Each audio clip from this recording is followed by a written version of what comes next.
All right, guys, I'm making this video a little bit early. There's still a minute left in the game, but it looks like the Eagles have secured the NFC East. 41-7 is the score right now, and the Cowboys just punted, so the Eagles could score again, but just figured I'd make the video now because I got other stuff to do today. And I probably won't be watching the Redskins game. I think the Redskins are probably going to win that game, but it's kind of one of those games where I kind of want them to win in a weird way now, because that would mean the Bucs wouldn't win the division, and I don't want to play the Bucs in the playoffs. So we'll just have to see what happens with that game. But yeah, pretty historic game as far as just total victory. This is a very odd one because I don't think Kenny Pickett played bad at all in this game. However, when Tanner McKee came in, it was a clear, to me, the debate's over, guys. Who's the better backup? I think Tanner McKee, he gave off early Carson Wentz vibes, in my opinion. Like, he was throwing dimes. You know, he actually threw 2 touchdowns to AJ. Actually, no, that might have been Kenny, sorry. I think Kenny on the play that he got injured, he threw a touchdown to AJ, but it got called back for holding. So never mind on that one. That was Kenny. Like I said, it was tough to decide who I like better, but I just think the resiliency of Tanner McKee, and also he's like the rookie backup quarterback. There's just more promise there, in my opinion. We'll just have to see what happens. Obviously, Tanner McKee wasn't super tested in this game, so we're not really going to know how good he is going forward. But if I was the Eagles, I would for sure look at that and then maybe try to possibly replace Kenny Pickett in the offseason. Like I've said in the past, you could go out and get like a Jameis Winston, because, I don't know, just try to find another running style quarterback is the way I've always looked at it. It's good to have like a passing quarterback, but if you can find a guy that's like more like Jalen Hurts, it will just click in the offense better. And, you know, Jameis Winston, say what you will about the guy, but the guy's big, he can run. You know, he's not a guy you want to count on for throwing, obviously, because he has one of the worst TD to interception ratios, I think, of like any player in history. But that's beside the point, guys. Saquon Barkley had over 2,000. He has to over 2,000 yards now. They're saying something that he could, I think he needs 101 yards next week to break the record. But I've always said this. The record is meaningless, guys, if you think about it, because the games are 17 a year now, where in the past they were 16. So technically, since this is the 16th game, Saquon didn't beat the record. So none of these records really mean anything. That's something to consider when you advocate for, like, breaking records. Like, almost any record can be broken now because there's an extra game in the season. And I can't remember exactly the year that started, but it's a much more frequent. I want to say 2020 or 2021. Something like that was when the whole 17-game season started. And so this is like a very new phenomenon. A lot of records are going to be broken. So that's something to consider. Like, me personally, I don't care if he breaks the record. I would play Saquon next game just to keep the rust off of him, as well as I'd play Jalen as well. But I think next game you should almost treat it more like a preseason game and just kind of play your guys to keep them up to snuff. And who cares what the outcome of the game is, like win or lose. The Giants are terrible, so you could probably beat them. But again, don't take the game too seriously, because now, even if the Redskins win tonight, it doesn't matter. And that was actually my mistake last video. I thought the Redskins had more wins than they do. They only have 10 wins right now. I thought they were at like 11, or I thought they were like 12 wins, I'll be honest. I don't know why. My brain just had a fart. But after they beat us last week, it felt like they were like neck and neck. But, you know, I was mistaken. I thought the Redskins were going to win the division this week, basically. Even if the Eagles won, I thought the Redskins would win the division. So, yeah, so the streak continues as well, that no team has won the NFC East. In my brain, I thought that the Eagles won it last year, but because they were 10-1, but they had that historic choke at the end, and they actually ended up losing the division to the Cowboys. So that's kind of wild. But yeah, I'm trying to think of what else to talk about. This was just a historic win. Sorry, I think my brightness went on. This phone is really weird. Like I said, I got a new camera, new phone. It's really good for uploading, actually. That's like one of the reasons why I decided to start doing YouTube again. It makes it super easy, but it's just got these settings that like activate automatically. So anyway, yeah, I don't know exactly what to talk about, but it was just a dominant victory. That's another. So you had 3 amazing catches by Devonte Smith as usual. 2 of those ended up being touchdowns. It could have been 3, but he went down at the 1-yard line. So Devonte Smith, amazing game. Smitty, baby, that's what I always say. Like he's probably my favorite Eagle on the team. So I'm always happy to see him go off. A.J. Brown had an amazing game. He threw the touchdown into the stands, and then it was Tanner McKee's first touchdown, so he had the fan give it back, and he was like basically going like, "I'll give you my jersey if you give it back." So it was just a historic game, and they're wearing the Kelly green. The Kelly green is really becoming a good luck charm.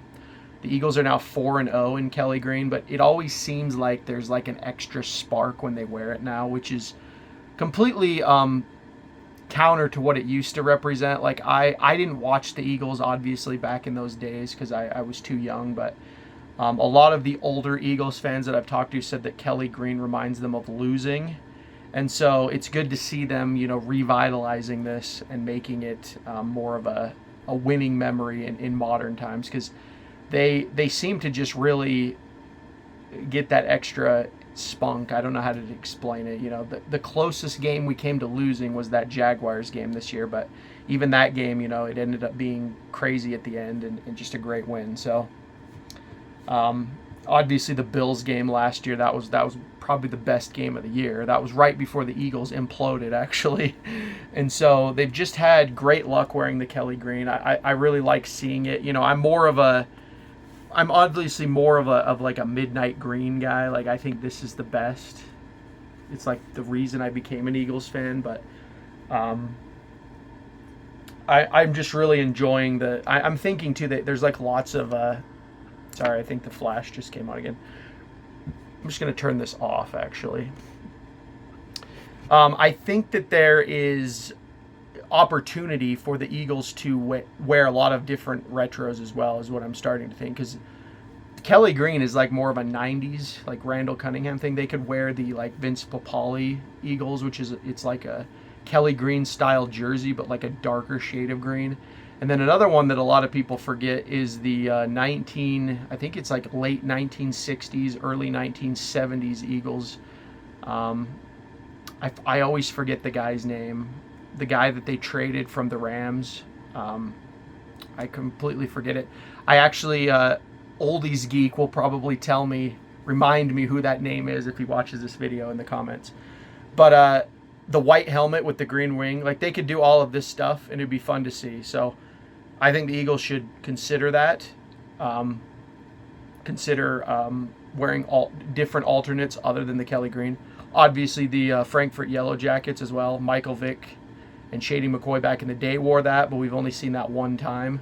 And then there's one that I've always been saying, this isn't like retro, but I wish the Eagles would do it. They did it one time, I think, with Donovan McNabb, and it was the entire midnight green. Like the whole uniform was midnight green, jersey, pants, everything. I really wish they would do that just one more time. It's not really an alternate, but I just want to see it. They've done all black, which looked amazing. So I want to see like all midnight green. I think that would look fantastic. But anyway, that's like completely off topic. I'm rambling here, guys, but it was a great game. CJ Garner-Johnson, 2 interceptions. One of them should have been a Quinyon Mitchell pick, unfortunately. I really want Quinyon to get an interception, but whatever. A game like this, 41-7. By the way, the game ended, so that's what the score is. A game like this, there's just not a lot to be mad about. They didn't really have a lot of mistakes. There were 0 turnovers.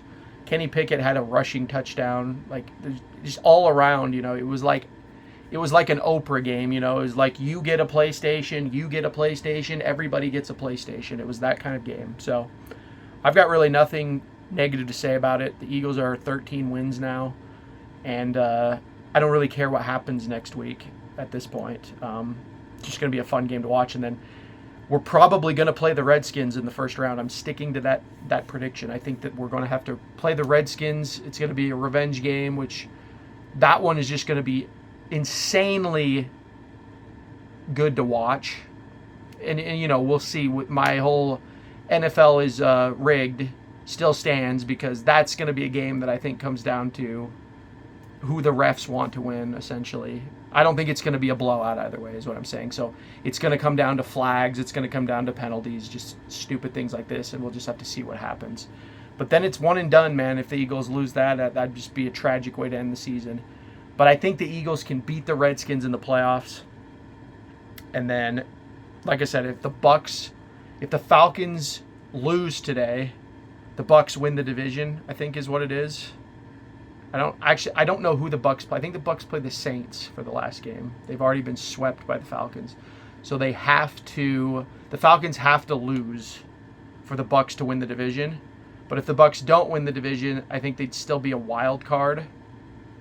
I don't even know, because also the NFC North, like every team except the Bears is good in that division. So you're going to have 2 wild cards in that division, like pretty much guaranteed. And then somebody in the West is going to win, probably going to be the Seahawks, but no wild cards will come out of that division. So you're just going to have the winner of that division, the winner of the West, the winner of the South, and then you're going to have the Lions winning the North, and then Packers, Vikings, and Bucs/Falcons for the wild cards. So there's probably going to be more wild cards that I don't know about, but that's just my off the head. Because the Cowboys, yeah, they lost. They're not going to be a wild card. So I don't even know. I have no clue who would be like the lowest wild card, but it's just looking like that. So, like I said, I'm sticking to my prediction. I think the playoffs are going to go Redskins, Bucs, Lions, for the Eagles to get to the Super Bowl. And I'm pretty confident the Eagles can get to the Super Bowl, because the Lions is the only team I think that would be like a dangerous team to play. But again, the refs, it all comes down to that, guys. So I'm not gonna like stick my feet in the sand and be like, this is who's gonna win. But you know, I will stake that my bold prediction is that is what's going to happen. That's the playoff run, and we'll just have to see how it all plays out. So anyway, guys, another thing before I end the video, I've been looking into live streaming as well, but I was wondering if you guys have got to the end of this video. Obviously, maybe I should have like led the video with this, but I've been looking into live streaming, but I'm a total boomer when it comes to YouTube at this point, because I haven't been making videos for so long, and I don't have 1,000 subscribers, so I don't really know how it works. But I think it will let you live stream. You just can't do all the features. But I'm just basically wondering if you guys would like to see me live stream, because then I could talk about more things. You know, I could like pull up articles. We could go over things like that. But yeah, that's just kind of my thoughts for the future. Like I said, I'm not gonna like report on all of the Eagles news. I'll probably make like end game reactions if I feel like it, stuff like this. But there's like a lot of other things I'd rather talk about than just the day-to-day Eagles. Like I've said in the past, there's already Eagles YouTubers now that do that much better than I could, and so you should just go check those guys out. But anyway, guys, that's pretty much the video. Complete total victory, complete domination of the Cowboys. Micah Parsons was big mad. I keep saying, you know, we got Saquon Barkley. Let's bring Micah over to the Eagles next season when we can, you know. Micah Parsons does not want to play for Dallas. It's clearly obvious how mad he is with that organization. So bring him on over. Just come on over to the superior defense. We'll gladly take you. But anyway, guys, that's the video, and I'll talk to you later.